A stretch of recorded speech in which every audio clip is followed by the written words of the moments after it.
The Innocents Abroad by Mark Twain.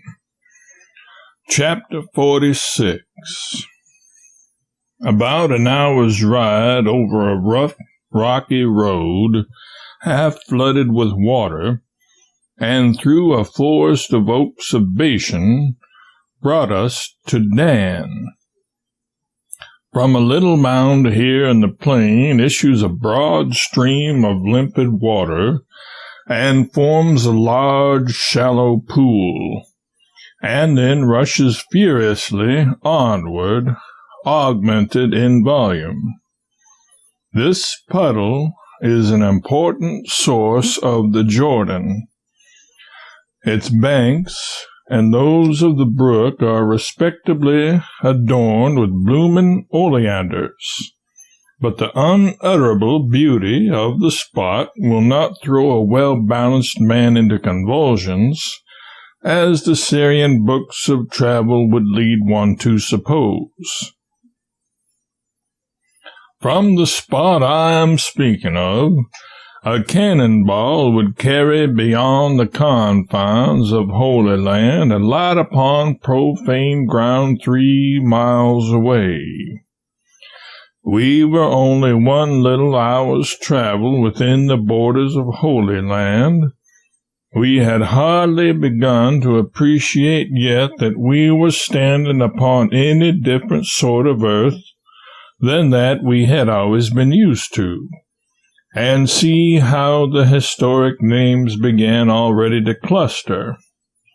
Dan, Bashan, Lake Hula, the sources of Jordan, the Sea of Galilee. They were all in sight but the last, and it was not far away. The little township of Bashan was once the kingdom so famous in Scripture for its bulls and its oaks. Lake Hula is the biblical waters of Merom. Dan was the northern and Beersheba the southern limit of Palestine. Hence the expression, from Dan to Beersheba. It is equivalent to our phrases, from Maine to Texas, from Baltimore to San Francisco. Our expression and that of the Israelites both mean the same, great distance. With their slow camels and asses, it was about a 7 days' journey from Dan to Beersheba, say 150 or 60 miles. It was the entire length of their country, and was not to be undertaken without great preparation and much ceremony. When the prodigal traveled to a far country, it is not likely that he went more than 80 or 90 miles. Palestine is only from 40 to 60 miles wide. The state of Missouri could be split into 3 Palestines, and there would then be enough material left for part of another, possibly a whole one. From Baltimore to San Francisco is several thousand miles, but it will be only a 7 days' journey in the cars when I am 2 or 3 years older. The railroad has been completed since the above was written. If I live, I shall necessarily have to go across the continent every now and then in those cars, but one journey from Dan to Beersheba will be sufficient, no doubt. It must be the most trying of the two. Therefore, if we chance to discover that from Dan to Beersheba seemed a mighty stretch of country to the Israelites, let us not be airy with them, but reflect that it was and is a mighty stretch when one cannot traverse it by rail. The small mound I have mentioned a while ago was once occupied by the Phoenician city of Laish. A party of filibusters from Zorah and Eshcol captured the place and lived there in a free and easy way, worshiping gods of their own manufacture and stealing idols from their neighbors whenever they wore their own out. Jeroboam set up a golden calf here to fascinate his people and keep them from making dangerous trips to Jerusalem to worship, which might result in a return to their rightful allegiance. With all respect for those ancient Israelites, I cannot overlook the fact that they were not always virtuous enough to withstand the seductions of a golden calf. Human nature has not changed much since then. Some 40 centuries ago, the city of Sodom was pillaged by the Arab princes of Mesopotamia, and among other prisoners they seized upon the patriarch Lot and brought him here on their way to their own possessions. They brought him to Dan, and Father Abraham, who was pursuing them, crept softly in at dead of night among the whispering oleanders and under the shadows of the stately oaks, and fell upon the slumbering victors and startled them from their dreams with the clash of steel. He recaptured Lot and all the other plunder. We moved on. We were now in a green valley, 5 or 6 miles wide and 15 long.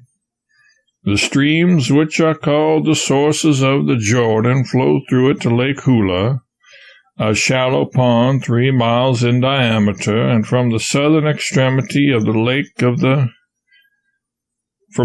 the concentrated Jordan flows out. The lake is surrounded by a broad marsh grown with reeds. Between the marsh and the mountains which wall the valley is a respectable strip of fertile land. At the end of the valley toward Dan, as much as half the land is solid and fertile, and watered by Jordan's sources. There is enough of it to make a farm. It almost warrants the enthusiasm of the spies of that rabble of adventurers who captured Dan. They said, "We have seen the land, and behold, it is very good. A place where there is no want of anything that is in the earth." Their enthusiasm was at least warranted by the fact that they had never seen a country as good as this. There was enough of it for the ample support of their 600 men and their families, too. When we got fairly down on the level part of the Danite farm, we came to places where we could actually run our horses. It was a notable circumstance.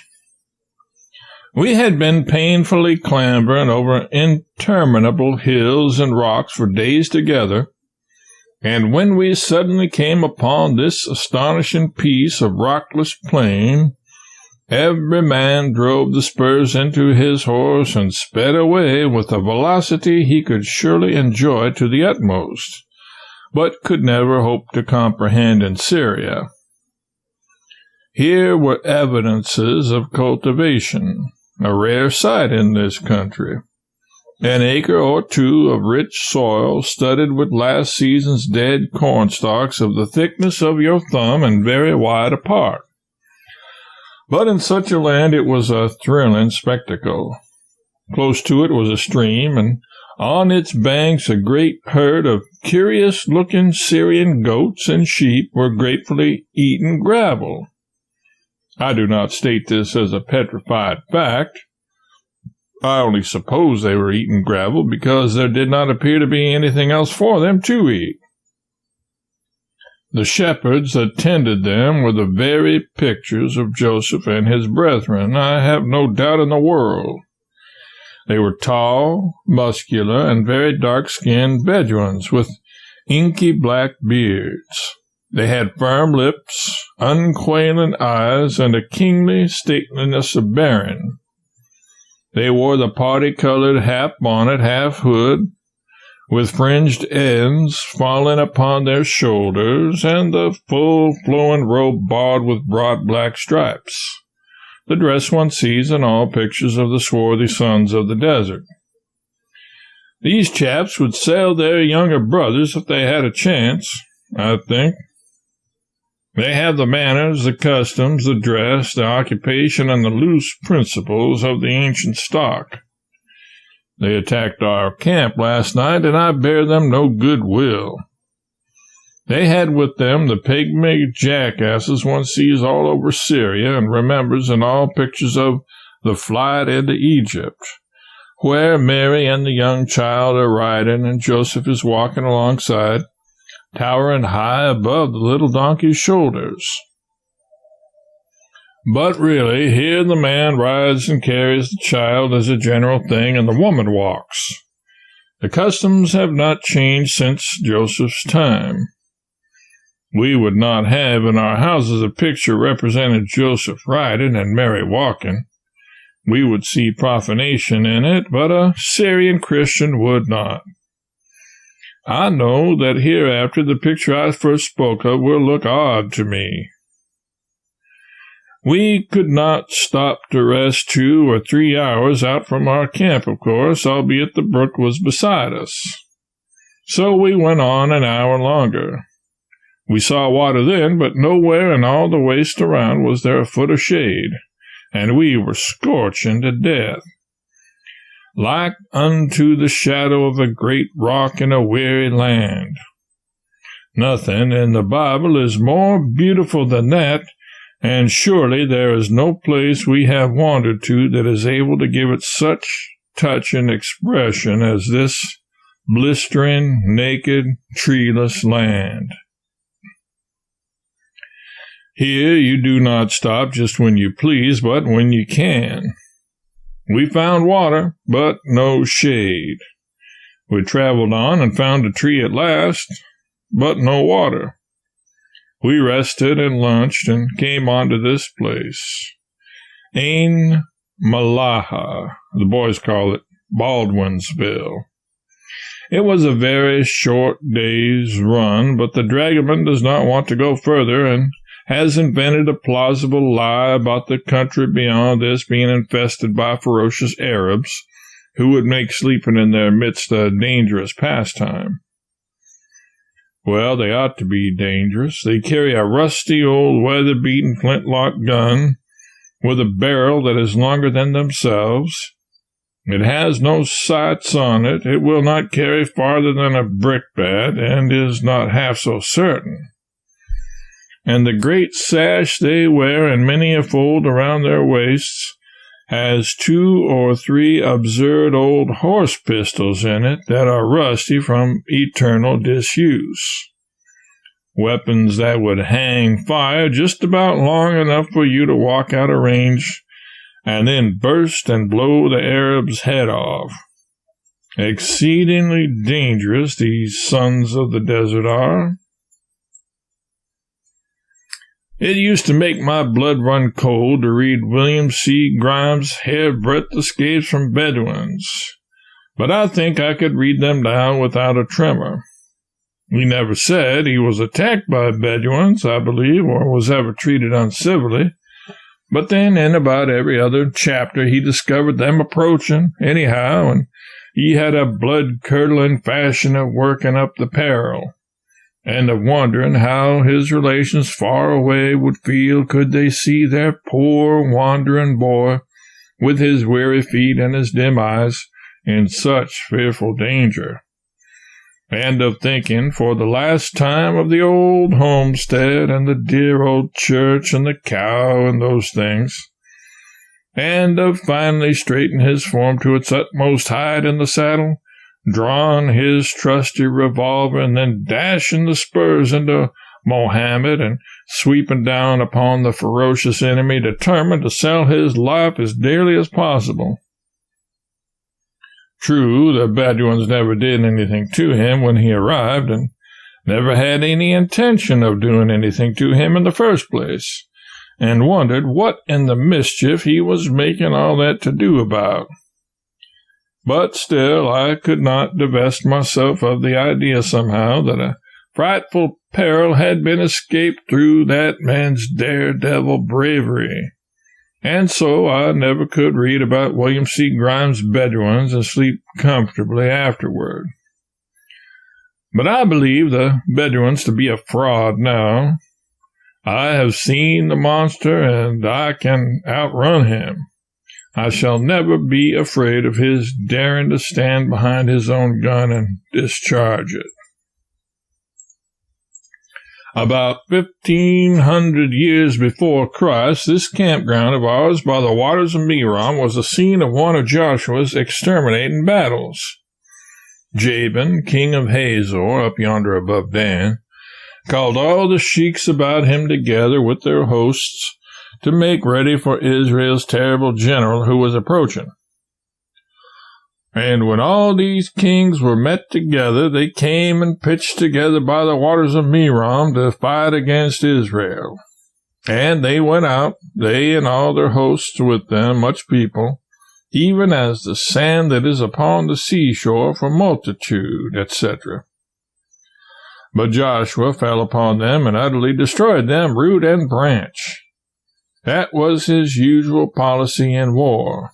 He never left any chance for newspaper controversies about who won the battle. He made this valley so quiet now, a reeking slaughter pen. Somewhere in this part of the country, I do not know exactly where, Israel fought another bloody battle 100 years later. Deborah, the prophetess, told Barak to take 10,000 men and sally forth against another king, Jabin, who had been doing something. Barak came down from Mount Tabor, 20 or 25 miles from here, and gave battle to Jabin's forces, who were in command of Sisera. Barak won the fight, and while he was making the victory complete by the usual method of exterminating the remnant of the defeated host, Sisera fled away on foot, and when he was nearly exhausted by fatigue and thirst, one Jael, a woman he seemed to have been acquainted with, invited him to come into her tent and rest himself. The weary soldier acceded readily enough, and Jael put him to bed. He said he was very thirsty and asked his generous preserver to get him a cup of water. She brought him some milk, and he drank of it gratefully and lay down again, to forget in pleasant dreams his lost battle and his humbled pride. Presently, when he was asleep, she came softly in with a hammer and drove a hideous tent pin down through his brain. For he was fast asleep and weary, so he died. Such is the touching language of the Bible. The song of Deborah and Barak praises Jael for the memorable service she had rendered in an exultant strain. Blessed above women shall Jael, the wife of Heber the Kenite, be. Blessed shall she be above women in the tent. He asked for water, and she gave him milk. She brought forth butter in a lordly dish.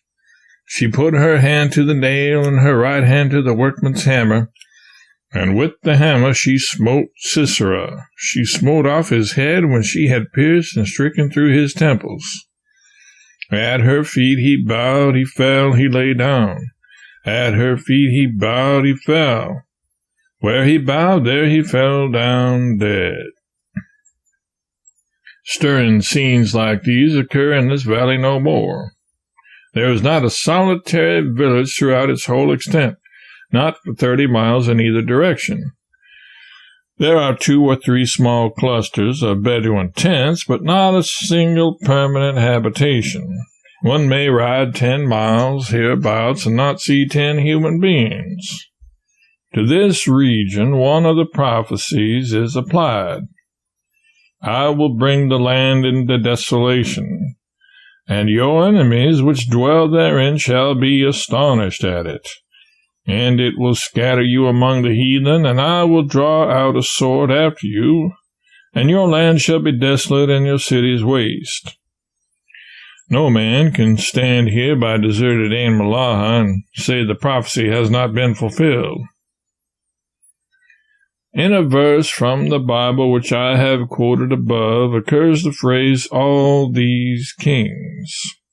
It attracted my attention in a moment, because it carries to my mind such a vastly different significance from what it always did at home. I can see easily enough that if I wish to profit by this tour and come to a correct understanding of the matters of interest connected with it, I must studiously and faithfully unlearn a great many things I have somehow absorbed concerning Palestine. I must begin a system of reduction. Like my grapes, which the spies bore out of the Promised Land, I have got everything in Palestine on too large a scale. Some of my ideas were wild enough. The word Palestine always brought to my mind a vague suggestion of a country as large as the United States. I do not know why, but such was the case. I suppose it was because I could not conceive of a small country having so large a history. I think I was a little surprised to find that the Grand Sultan of Turkey was a man of only ordinary size. I must try to reduce my ideas of Palestine to a more reasonable shape. One gets large impressions in boyhood sometimes, which he has to fight against all his life. All these kings. When I used to read that in Sunday school, it suggested to me the several kings of such countries as England, France, Spain, Germany, Russia, etc., arrayed in splendid robes ablaze with jewels, marching in great processions, with scepters of gold in their hands and flashing crowns upon their heads. But here in Ain Malaha, after coming through Syria, and after giving serious study to the character and customs of the country, the phrase, all these kings, loses its grandeur.